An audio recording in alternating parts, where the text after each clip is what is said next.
The views, thoughts, and opinions expressed on the Nova Society are those of our guests and panel members and do not represent the views, thoughts, and opinions of any institution any member of the Nova Society is associated with. The material information presented on the Nova Society is for general information purposes only.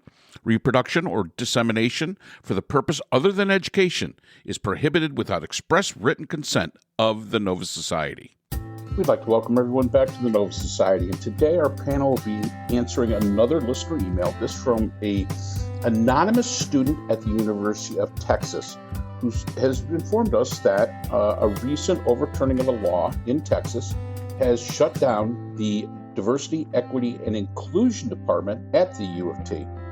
She wants to know about some comments made recently by a comedian on The Daily Show, what we felt about his comments, and how we felt maybe DEI either went right or went wrong.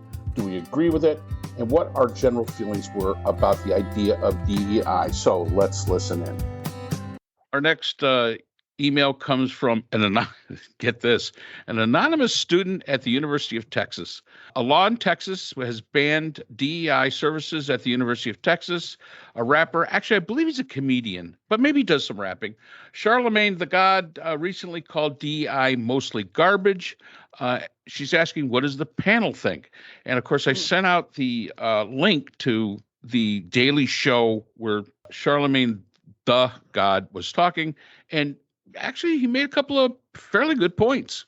I didn't listen to the Daily Show, but I did read an article where the gentleman was speaking, and his complaint is that the inclusion of DEI in the workplace, which is supposed to have a salutary effect of including more Black leadership at the upper levels, at the C level, CEO, and so forth, of equalizing outcomes of Black visibility and Black leadership, and doing what DEI has said it's going to do.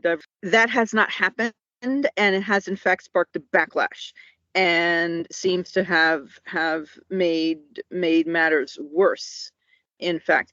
And what I wanted to point out is that when society typically has attempted to make steps forward toward equality, at least in some societies like the United States, for instance, in the past, attempting to equalize the position of the former slave with white individuals in society, which has never happened.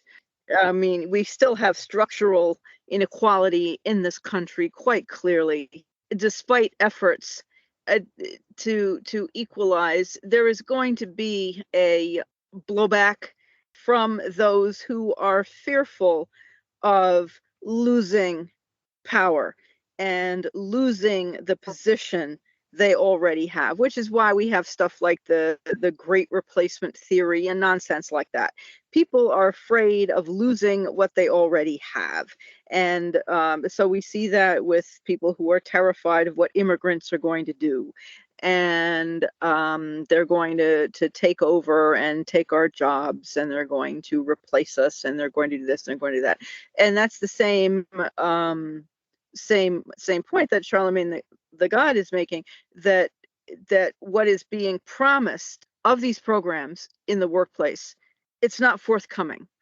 And raising hopes only to dash those hopes is among the has been shown through research to be among the most painful of human experiences. And I can understand that, I mean, this is going to cause resentment, this is going to cause anger, this is going to cause people to rise up in movements like Black Lives Matter and so on and so forth, which is then going to cause more, oh, look what they're doing. And then, of course, it becomes more for us and them. And then now we've got White Lives Matter or whatever it is, and more striation of our society. I mean, I really don't have an answer for this. What they did was to continue to embrace gross inequity and cruelty in this society and perpetuate this, this horrific, this horrific unjustness that we see. And now, of course, today we've got the far right banning books and saying, oh, the slavery was paid, and there was benefits to slavery, although how much slaves earned, of course, nobody can say, because they didn't earn anything. And what those benefits were, nobody on the far right is going to be able to say, because of course there were none that I mean, certainly that I can see.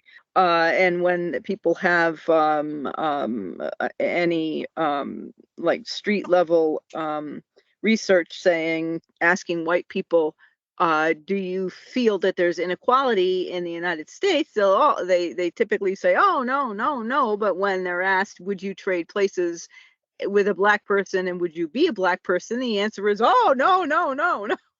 Well, okay, but And so clearly, if we go back to the original question, is all right. Right now, we're stuck with DEI. The history is, yes, the history is there. The history is tragic, but we can't change the history of it.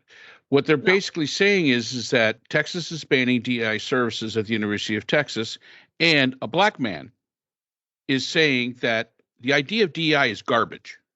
And matter of fact, in that same interview on CNN, when they were showing this, one of the leaders of one of the HBCUs came out and said, yeah, it's become a label and it gives people something to rail against. So has it really defeated its own purpose? Did it put its own nail in its coffin? Should we just have tried to make the changes without calling it something? And, again, whenever anybody's going to make arguments about this, always to go to the past. The past is the past. That's just kind of the way. Get over it. It's the future that truly matters. And the fact is that DEI, and we're all supportive of it, but is the idea that we gave it a name? I mean, does that cause an issue? It's more or less just affirmative action reheated, right? That's really. I mean, really, when we think about it. And the idea here is not, so I saw, I don't know, one of the interviews, I suppose, a host on Fox saying that if he sees a black pilot flying the plane, he gets nervous. I'm like, hold on a second. The whole idea here is not to have unqualified people take jobs, right? The whole idea here is that there needed to be some kind of mechanism by which highly qualified people who could not get jobs can now get those jobs. And that, whether it's women or minority groups or whoever, that there was no equity. And now we have tried to create that. And I don't know where DEI comes from. I don't know when it crept up on me. I don't know when it started. I don't know when it became codified. I don't know what the overall effects are, other than to foster, as Brooke said, resentment in people who cannot now get something that they would have gotten automatically in the past, because other people are now competing for that same job, So it's difficult to be in the position of, yes, I am in the power structure. I am high up in the power structure as a white man, and other people want to get what I have. And can we find some way to get that for them, to help them without costing me? And the answer is no, of course not. There's going to be a cost. Somebody is going to rise and somebody is going to fall. And what we're trying to do is find that middle somehow, and not exaggerate one way or another. Corrections need corrections. And we'll have to, muddle through this along the way. But really what it hopefully doesn't do is just erode any kind of empathy that we have, because that would be, a tragedy if we did that, and sadly we're seeing that right now, right? There's a definite lack of empathy on the part of many people who feel that they've been left behind, whereas in the past they would not have been. And again, we need to find some kind of balance. The best analogy I ever saw for equity was three people of different heights trying to look over a fence to see a baseball game, right? And they have these boxes, and equality is everybody gets a box, right? But the little guy still can't see over the fence. So the other two guys give him, the tallest guy gives him his box too. And now he can see over it. The tall guy was able to see over it before, and the middle guy stands on a box and he's able to see better. And, that analogy, yes, we're going to give an extra box to some people who have been traditionally not able to get over that fence, to help them see over that fence. And that would be, that's something that I support. And I think it's something everybody support. I think we all support it. And I would agree that DEI, and here's the thing I would say to this anonymous student at UT. All right, Texas law has banned DEI services at the University of Texas. Okay, 60 people got let go. They got laid off. That does not mean that the actions and the intent of DEI has to stop. And that comes from the community more than it can ever come from like a department. In some ways, I do agree that when we gave it the name DEI, and like Scott, I don't remember when it surfaced. It's sort of like the idea of when social justice came to the forefront. And I remember, I was on a panel and somebody says, well, what do you think of social justice? I said, define it for me. It's got all sorts of different definitions. It's supposedly a social theory that I don't think you can get 10 sociologists to agree on as to what it truly means. And whenever you have a term or a concept that, when you look at Charlottesville, when the guys were walking down the street with the torches, the Jews will not replace us, as they're chanting that, and they're chanting it because they're looking for equity. They're looking for their social justice. They think that is it. And then the protesters against them are protesting because it's for social justice. So social justice is being used by two totally diametrically different philosophies. That tells me the concept of social justice has never been defined. And because of that, it's just now, it's a buzzword. When you can have those two groups saying, well, we're doing this for social justice for us. Now, what does social justice really mean? DEI in the same sense. The idea of diversity, equity, inclusion, absolutely.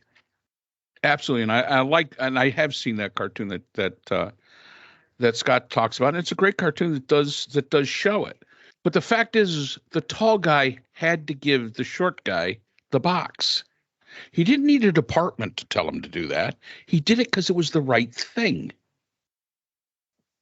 And that's where this comes from. This does not come from legislation. You can't legislate this in. This has to come from grassroots, right from the community, right from people. If you want diversity, equity, inclusion, it has to come from there. And it cannot come from a government body. You can't force this down people's throats. The more you force this down people's throats, the less likely they are to accept it. And, the bottom line is that, yeah, in a lot of ways, I listened to Charlemagne, the God, and I could see his point. I could see the point of, you all had the best intentions. You really had the best intentions, but you went about it all wrong. And sometimes they say the same thing about Black Lives Matter. You had the best intentions. You went about it all wrong. And that's why you don't hear very much about them today. Not as much as we used to. Black Lives Matter as a hashtag was a great thing. Lives Matter as an organization, not so much. Not so much. And as you say, Mark, the tall individual had to give his box to the short person. And so again, to the student at UT, our actions today are what matter. And even if it's, I guess that would be Governor Abbott's legislation, whatever with the university, but that doesn't mean that individual professors in the university agree with legislation. And that doesn't mean that individual students and the leadership of the university agree that now we're not going to treat one another with dignity and respect and as equals, and that suddenly everyone is going to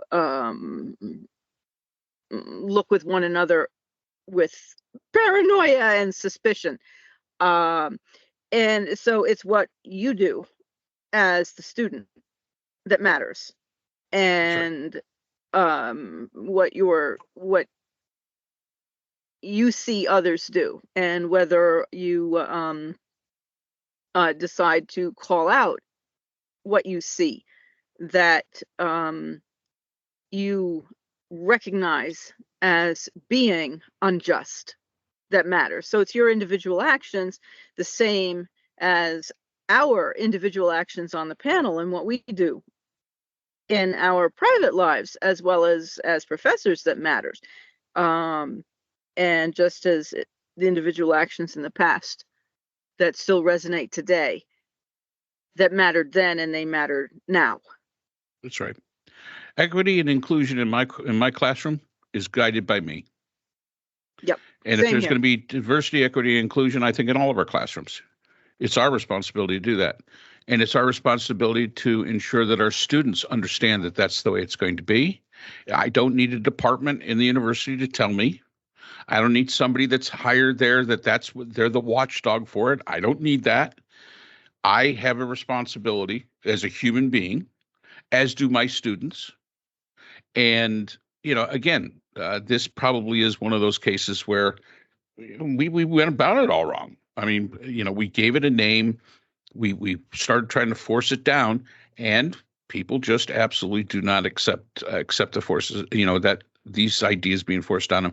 So whoever you are, the unanimous student at University of Texas, I think the entire panel believes that, maybe they did ban DEI services at University of Texas. We're very sorry for the 60 colleagues that lost their job. However, this does not stop it unless you allow it to stop it. So we'll move on from there. So that's all the time we have for today's episode. The Nova Society is a production of the Phoenix Research Institute.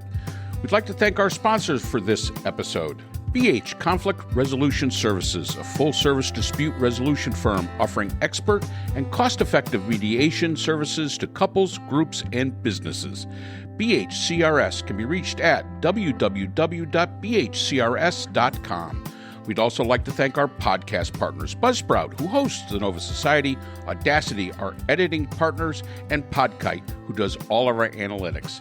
iHeartRadio, where people get their music and podcasts, Apple iTunes, the largest source for music and podcasts on the internet, Spotify, the most popular source for the Nova Society. The Nova Society is available on all of these and other quality platforms. We'd like to thank all of our listeners. Without you, the Nova Society would not be possible. If you have a comment, question, or would like to be a guest on the Nova Society, we can be reached at nova.society.podcast@gmail.com. Always remember, the power of society is knowledge. So for Dr. Scott Gershworth, Dr. Priscilla Hobbs, Dr. Brooklyn Ann Weldon, and all of us here at the Nova Society, I'm Dr. Mark Bound. Be well, and we hope to see you again next time.